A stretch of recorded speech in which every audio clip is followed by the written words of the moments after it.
आज का मौसम ना बस दिल ही नहीं कर रहा है पढ़ाई करने का। थोड़ी देर नोट्स खोले, फिर फ़ोन उठा लिया और ये एंडलेस स्क्रॉलिंग शुरू हो गई और इसमें मैंने 1-2 घंटे बिता दिए। पता है, ऐसे मौसम में किताब से ज़्यादा खिड़की के बाद बादल और बारिश देखने में लगता है। लेकिन फिर मैंने सोचा जितना वक्त मैं ये स्क्रॉल करने में लगा रही हूँ, उतना ही अगर पढ़ाई में लगाऊँ तो शायद 1-2 चैप्टर तो ख़त्म हो जाएंगे। एग्ज़ाम बहुत ज़्यादा पास है, तो चलते हैं, थोड़ा सा मौसम का मज़ा ले लेते हैं, फिर वापस नोट्स पर लौटते हैं। क्योंकि मौसम तो बार बार आएगा, पर ये तैयारी का वक्त शायद फिर ना मिले। क्योंकि धीरे धीरे टाइम बीत रहा है, 1 साल से 2 साल हुआ, 2 साल से 3 साल हुआ और पता ही नहीं चलता है गवर्नमेंट एग्ज़ाम की प्रिपरेशन में कि कैसे टाइम बीत रहा है और कैसे आप हमेशा हर बार फेल हुए जा रहे हैं। तो फिर अपने हिसाब से पूरा 100% देती हूँ, फिर फेल पास होना डेट्स अ डिफरेंट थिंग, वो देखा जाएगा, वो तो रिज़ल्ट डिसाइड करेगा। तो अभी मैंने पहला जो स्लॉट सोचा है वो है बिहार करंट अफेयर का, और उससे पहले मैंने सोचा है कि बिहार बजट पहले स्टार्ट करते हैं। एक ही चैनल मैं फॉलो कर रही हूँ, उसी से सारा कुछ कंप्लीट कर रही हूँ। नमस्कार दोस्तों, मैं रोहित है। आज हम लोग बिहार बजट 2025-26 को करेंगे। पहले मैंने सोचा कि लेक्चर देखते हुए नोट्स भी बनाऊं, बट फिर मुझे पता चला कि सर ने पेड कोर्स में बिहार करंट अफेयर के और बिहार बजट के नोट्स प्रोवाइड किए गए हैं। इस वजह से मैंने फिर नोट्स बनाना ज़्यादा प्रेफर नहीं किया, क्योंकि टाइम बहुत ज़्यादा कम है और नोट्स बनाने में बहुत ज़्यादा एनर्जी भी लगती है, बहुत ज़्यादा कंसंट्रेशन भी लगता है। अगर आप सिंपली एक क्लास कर लेते हो तो फिर उतना टाइम नहीं लगता, बट आप क्लास के साथ नोट्स भी बना रहे होते हो तो बहुत ज़्यादा टाइम लगता है। अभी एग्ज़ाम जिस हिसाब से करीब है, तो नोट्स बनाना that's not a good idea मेरे हिसाब से। तो इस वजह से मैं करंट अफेयर का डायरेक्टली क्लासेस ले रही हूँ।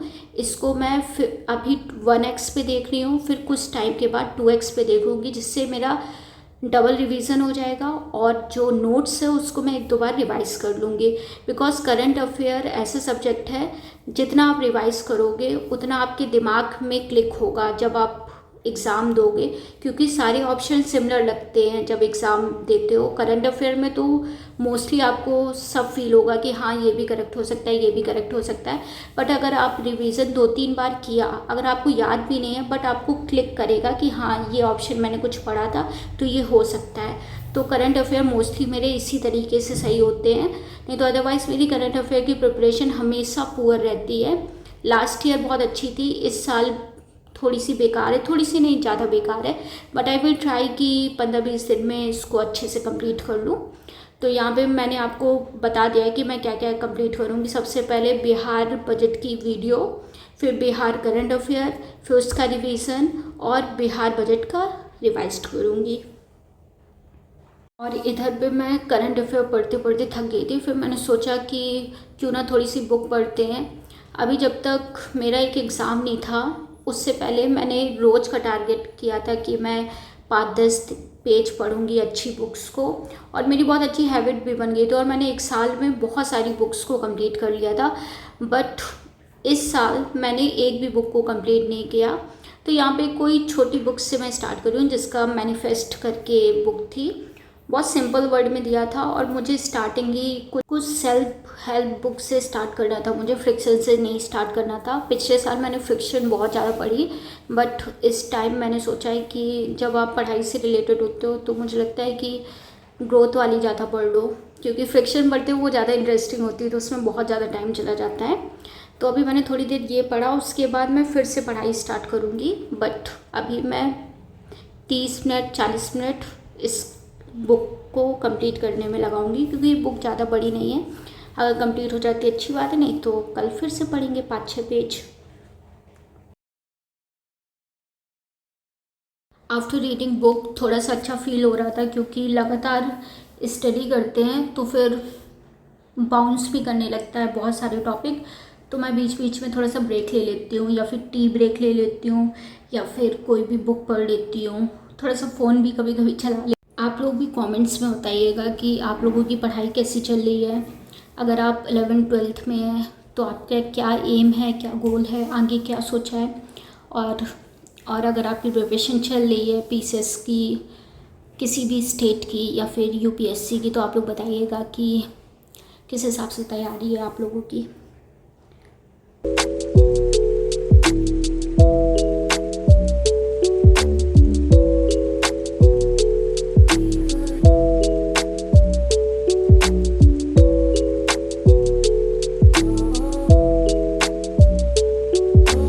It helps the speaker lead his audience into the scene he describes by creating an imaginary picture. Usually it's something that moves.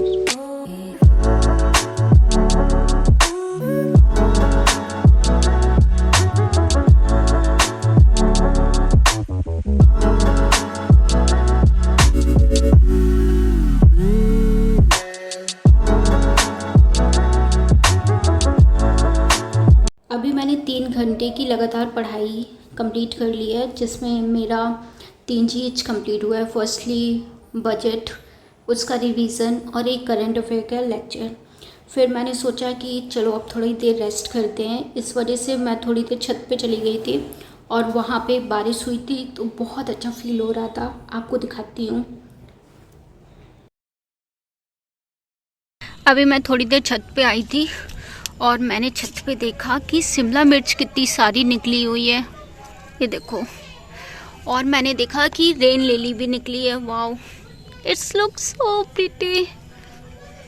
कल भी निकली थी पर मैंने ध्यान नहीं दिया।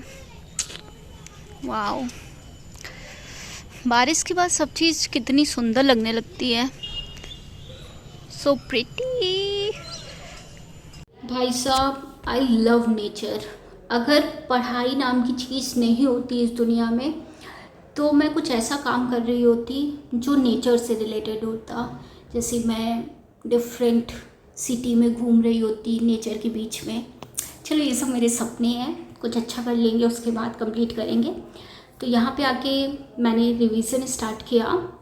रिवीजन मैं जीएस का भी बीच में करती हूँ, करंट अफेयर का भी करती हूँ। तो गाइस, अभी तो मैं पढ़ूँगी 1-2 घंटे, उसके बाद फिर से रेस्ट करूँगी, फिर से पढ़ाई करूँगी। यानी साइकिल मेरी चलती रहेगी जब तक मैं सो नहीं जाऊँगी, और बीच में फ़ोन भी चला लूँगी। तो अभी मेरे लिए सिर्फ़ और सिर्फ पढ़ाई इम्पॉर्टेंट है, सोना इम्पॉर्टेंट है। थोड़ा सा फ़ोन चला लेती हूँ, थोड़ा सा कुछ कर लेती हूँ। तो ऐसी ही मेरी दिनचर्या चल रही है। आप भी बताइएगा कि आपका पूरा दिन कैसा जा रहा है, कैसी चली आपकी पढ़ाई, कैसी चली आपकी प्रिपरेशन। तो ये मेरा छोटा सा ब्लॉग था। अब नेक्स्ट ब्लॉग में आपसे मिलेंगे। ठीक, बाय बाय, ख्याल रखिएगा।